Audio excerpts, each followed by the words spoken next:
Tēnā koutou, tēnā koutou, tēnā koutou katoa, no mai haere mai. Welcome to Popular Health 300. Sorry that we're not meeting face to face for this first interchange with each other, but I'm looking forward to seeing you at least on the Zoom screen tomorrow, Tuesday afternoon. In the meantime, I've got a short introduction to the course that I'd just like to go through with you, that I've got in the form of a PowerPoint. So I'll just start off by talking through that, and then we'll go across and have a little bit of a look at the Canvas page along the way.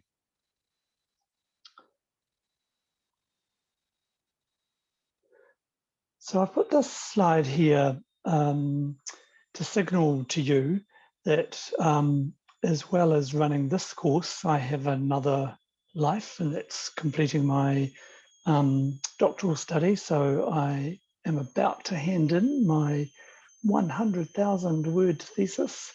So it's been a bit of a journey for me from 2014 to now. When I say about to, I mean in the next couple of months.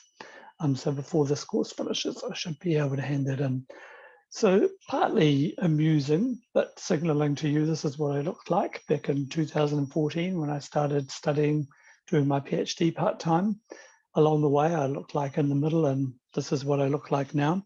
But also signaling to you that we don't really have a clear sense of who we are becoming. And that is one of the reasons why this course exists, is that we need to find these ways to track who we are and what we're able to do now, and keep projecting ourselves forward into the future to think, who might we become and what might we be able to do in the future? And that's very much tied up with this idea of competencies. So this course, one representation of this course is to think about the assignments. And so this is a little bit of a map of the way the assignments intersect with each other. But it's also a way for me to describe to you that what's really important is you find ways to acknowledge who you are and what you were able to do and what you bring with you into this course. So if you look on the left-hand side, you'll see there's a little blue arrow that says what you bring and who you are. And if you look on the other side of the screen, you'll see there's a little blue arrow that says seeking work. And so this is a capstone course for the Bachelor of Health Science. It's like your placement 302. And so it's very much designed to help you make sense of where you've got to, what you bring with you, and where you're going next. So as a way to go through this process, we're anchoring this around the notion of competencies, and I'm going to define those for you shortly. But you'll see right next door to what you bring and who you are is a yellow box called Qualtrics self-evaluation. So I'll talk a little bit about that near the end of this brief lecture. But the Qualtrics self-evaluation is a way of you taking a snapshot now of who you are today, and then we will come back and reflect on that over time. And the course is really built a little bit on you making sense of who you are and what you're able to do now. So right in the middle of the courses, you can see assignment 1, assignment 2, assignment 3. Assignment 1 is designed to get you engaging with this idea of competencies and competency frameworks. And so you have to choose 2 job descriptions that you would be eligible to apply for upon graduation or within 5 years. And we're going to examine those job descriptions in terms of the competencies that are required in them. So we're going to do a bit of work in the workshop about this, so this will make a little bit more sense as we go on. So really this is getting you engaged with this idea of competencies and how they're used out there in the workforce. And then you need to understand what they are, and you need to be able to language your own competencies. Assignment 2 and 3 are framed around a real world scenario that is called an RFP, and I'll introduce that more next week in the lecture. But an RFP is a request for proposals. So commonly what happens is a funder will have some funds and to bring about some change for some particular health concern or health problem. and they will ask organisations to pitch for those funds by writing a project proposal, and then they will evaluate the different proposals that come in, and they will choose one of those organisations, one of those project proposals, and they will fund that. So assignments 2 and 3 are based around this process. So I'll introduce that a little bit more next week and the week after. So assignment 2 is an individual assignment where you do some background research on this health problem that is a part of the request for proposals. And then you use that information from your individual assignment to feed into a group assignment, which is assignment 3. So you'll see assignment 3 is the only one that's purple on the screen to indicate that this is a group assignment. So to enable you to have some good success for your group assignment, we will begin working in our groups right from the first workshop so that you start to know each other and what you're able to do and what you've got to offer into that group project proposal. Along the way, while you are working on assignment 1, assignment 2, and assignment 3, there are a series of small pieces of reflective writing that collectively will make up assignment 4. So you'll see assignment 4 is a block down there on the side of assignment 1, 2, and 3. And I will introduce that assignment a little bit more as we move through this brief lecture, and we'll talk a little bit more about it when we meet in person tomorrow, meet on Zoom tomorrow. Then all of this work cumulatively leads you up to assignment 5, which is the final assignment of the course, and it is a critical reflection on your personal competency development throughout the time that you have been on the course. And all of these things will be enabling you to name more clearly what your competencies are when you are seeking work. So that's a brief overview, and it will all start to make more sense as we move through the course. So I said that I'd define competencies for you. So competencies in brief can be seen as an integrated enactment of knowledge, skills, values, and attitudes that define the areas of work of a particular health profession applied in a specific care context. So there's a few different ways of thinking about this. I know that's a very wordy definition, but it's really accurate. So a quote from a really long time ago, but a really succinct, easy to understand one is by Norman, who notes that broad general abilities that go beyond knowledge acquisition and include the use of clinical, technical, communication, and problem-solving skills. So this is a really succinct definition of competencies. In essence, a competency is your ability to apply skills and knowledge to a specific task or role, and they are behavior-based. They're very tangible kind of statements. And so you're going to become very familiar with a whole different range of competencies as we move through this course. Competencies are important, and you will see their importance because they are key statements that will appear in position descriptions, sometimes called job descriptions.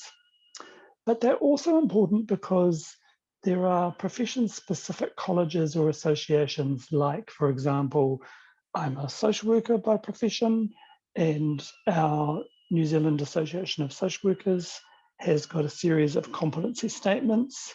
The registration board has a series of competency statements, and to maintain your registration as a social worker, you have to be evaluated against those competency statements.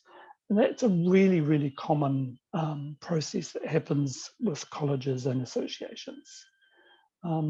There are always graduate profiles that are attached to the qualifications in tertiary institutions. So your qualification, a Bachelor of Health Science, has got a graduate profile that is attached to it, that is a series of competency statements.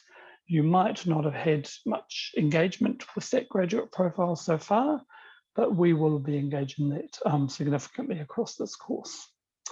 And there are particular organisations that also have their own competency frameworks. So for example, I worked for a public health unit, the Auckland Regional Public Health Service, and they had their own series of competency statements that all new employees had to consider as a part of their employment. So they're used in a variety of ways, these competency statements, these frameworks that different organisations produce. They're certainly used to recruit and select employees. And so the position descriptions that I mentioned before will have some competencies that are named within their position description. They'll be describing the knowledge, the skills, your ability to apply those knowledge and skills to particular scenarios. But they're also used to set performance expectations. We will talk a little bit about this later on in the course, so that you are expected to be engaging with your manager about how you are going with the implementation of your role, and your performance will be evaluated against the competency statements that are attached to your role. And this can be really helpful because if you and your manager are able to critically evaluate your competency, then you can identify competency gaps, and then you can request some training or support, and that can be really helpful in developing your ability to carry out your role.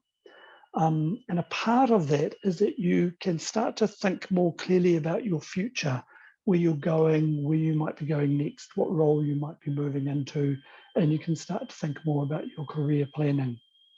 Now, just a little note here that in some position descriptions that you will be accessing for assignment 1, you might find the word capability used instead of competency. You can read these as pretty much the same thing. Capabilities are really talking about your ability to do something rather than the fact that you can currently carry out this role. So depending on where a position description has been written depends on whether they're using the word competency or the word capability.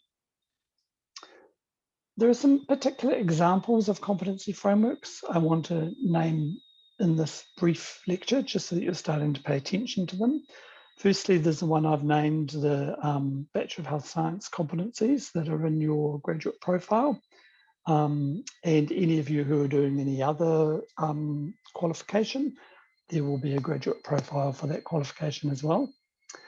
There are some discipline profession-based frameworks, and one of the ones that I encourage you to draw in this course is the Health Promotion Forum of New Zealand. The example I gave you before was the Aotearoa New Zealand Association of Social Workers. There are some population or client group-based frameworks. So example, if you're going to be working in mental health and addictions, then there's the DAPHANS Intervention Competency Framework. There's a Pacific-specific competency framework called Real Skills Plus.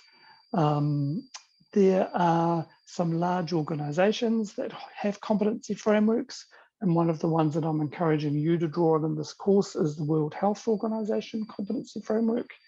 And there are some wider organisational collaboratives that have generated their own competency frameworks. And one that I encourage you to use in this course is the Interprofessional Competency Framework of the Canadian Interprofessional Health Collaborative. Very wordy title. So just to come back briefly to the Bachelor of Health Science Embedded Graduate Profile. So when you have a look at this document, you'll see that there are 17 personal and professional competencies that you as a student will have developed by the end of your Bachelor of Health Science. They're grouped according to a number of clusters, 1, 2, 3, 4, 5, 6 clusters. So for example, 3 of them here I've got for you are, there's a cluster of critical thinking, a cluster of communication and engagement, and a cluster of solution seeking. In the critical thinking cluster, the second competency states, students will be able to locate and evaluate information and analyze qualitative and quantitative data about health to construct reasoned arguments and interpretations. So if you think about that, you'll realize, oh yeah, that is something that we have had to develop across the degree in our different courses. So you'll find these competencies, this Bachelor of Health Science graduate profile, in the modules page of Canvas, in the section called Competencies, Frameworks, Self-Evaluation in the Bachelor of Health Science graduate profile.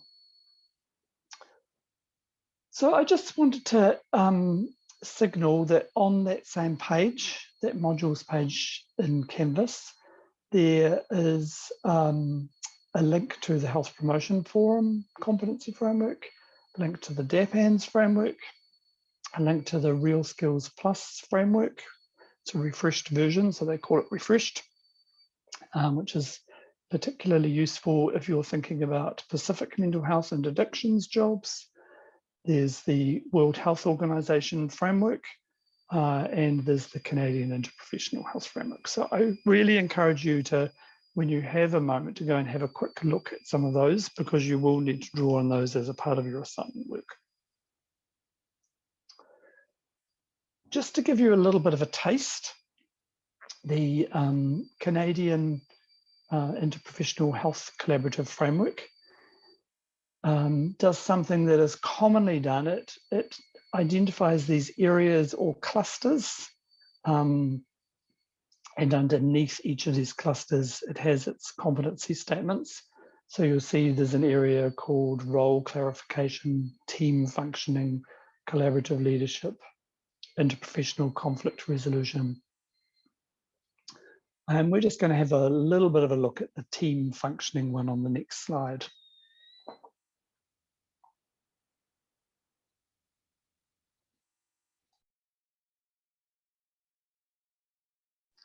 Sorry, I just coughed, so I muted that for a moment.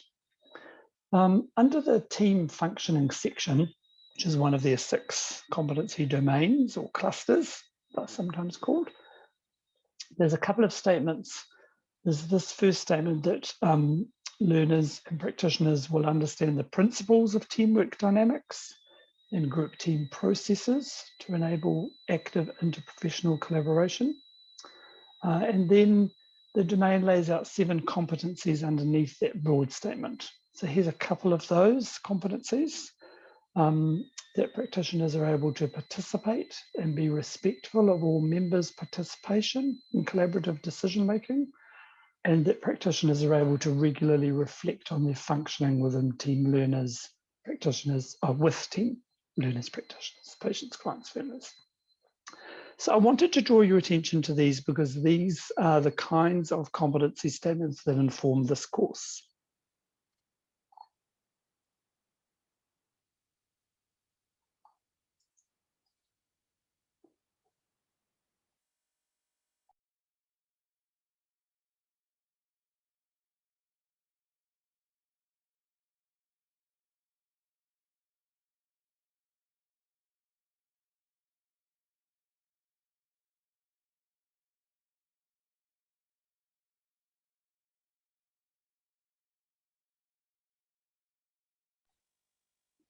Sorry, another cough. So I just wanted to make those links between those really common teamwork expectations that are out there in the health sector workforce and the rationale why we have developed this significant piece of group work activity in this course, so that you can actually start to deeply critically reflect your ability to work in these kind of contexts, and also that you will generate some examples of your ability to do this kind of work so that you can talk about those abilities when you're entering into job interviews.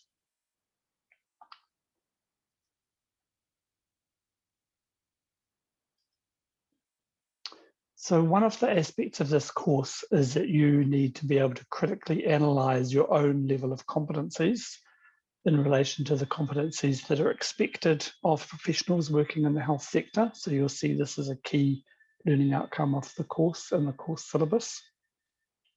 And there are 4 main ways that I develop your opportunities to be able to critically analyze your own level of competency. So the first is that you will do the self-evaluation activity as a part of your self-directed learning.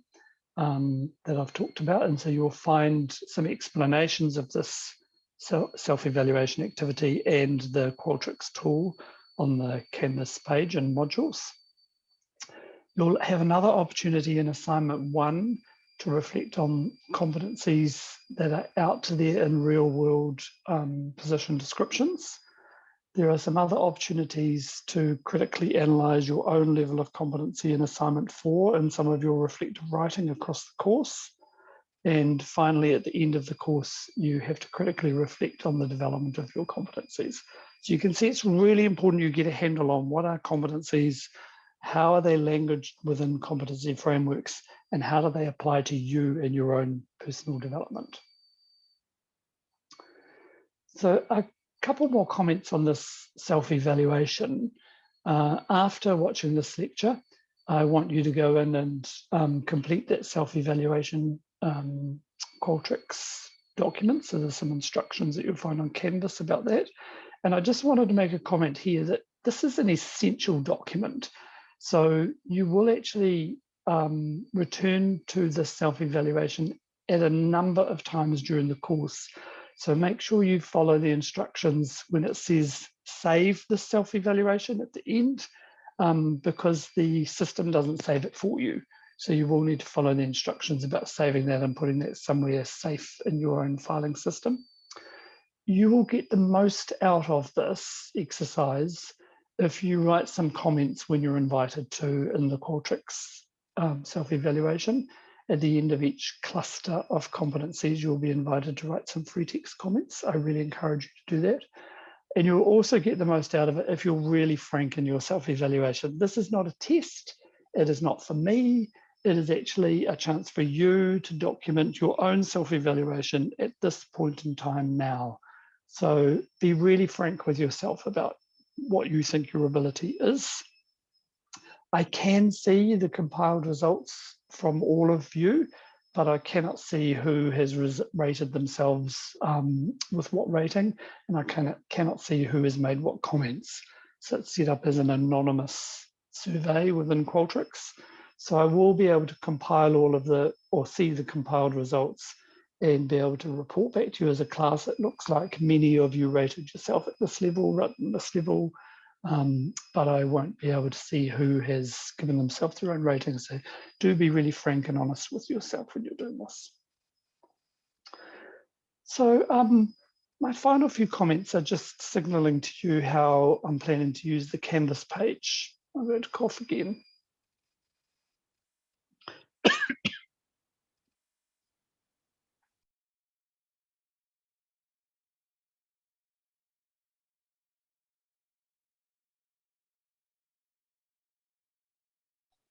This might be me out of practice of talking continuously.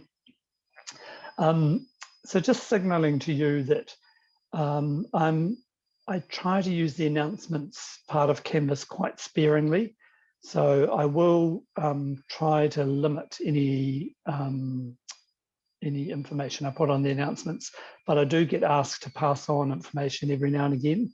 So it's possible, sorry. So it's possible I will have to pass on information, and I will, maybe about once a week, I might have to send out an announcement about things that are going on in the course. Of course, I use the assignments page in Canvas, and please pay attention to the fact that there are some hyperlinks on the main homepage of each assignment. So it'll be really important for you to open those documents and spend some time in them. I will use the modules page quite a lot. So already you'll see a couple of topics on that page. The first topic around competencies and the self-evaluation. The second topic on there around the electronic portfolio and reflecting. And the lecture and workshop outline is always important to signal where we're going, but it's especially important now we're operating in the online environment, because I'll put some of the Zoom links and some of the self-directed activities onto that lecture workshop outline. And we will use the discussion page to do some question and answers about assignments along the way in some particular topics. So I'm just going to stop sharing and start sharing and show a couple of things on Canvas to wrap up.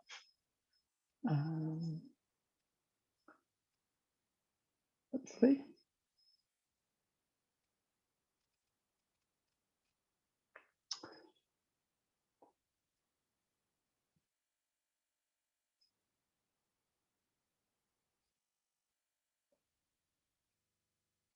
I have not been successful.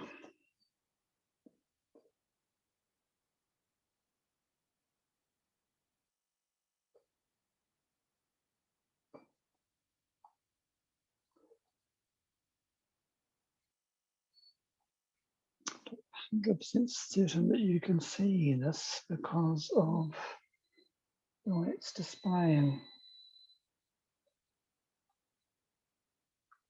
Okay, I'm hoping that you can see the screen. It's just displaying in a slightly different way. So I just wanted to point out on the Canvas page that one of these self-directed activities I've given you is to create the e-portfolio. And so I just wanted to pinpoint here, if you can see this, that the it's this little part of the screen here where you set up your e-portfolio under account and under here under e-portfolio. So if you can see that, hopefully that will start you off in the right direction. And the other thing that I wanted to comment on is that I think you have this tab called People on your screen. And if you click on that, you'll see the name of the bird group that you were in. But when we're live tomorrow, I'll show you these links again. So hopefully you'll be able to see them. So that's the main material that I wanted to go through with you today. So I will close off this recording now, and I look forward to seeing you in the Zoom session tomorrow. Okay, bye.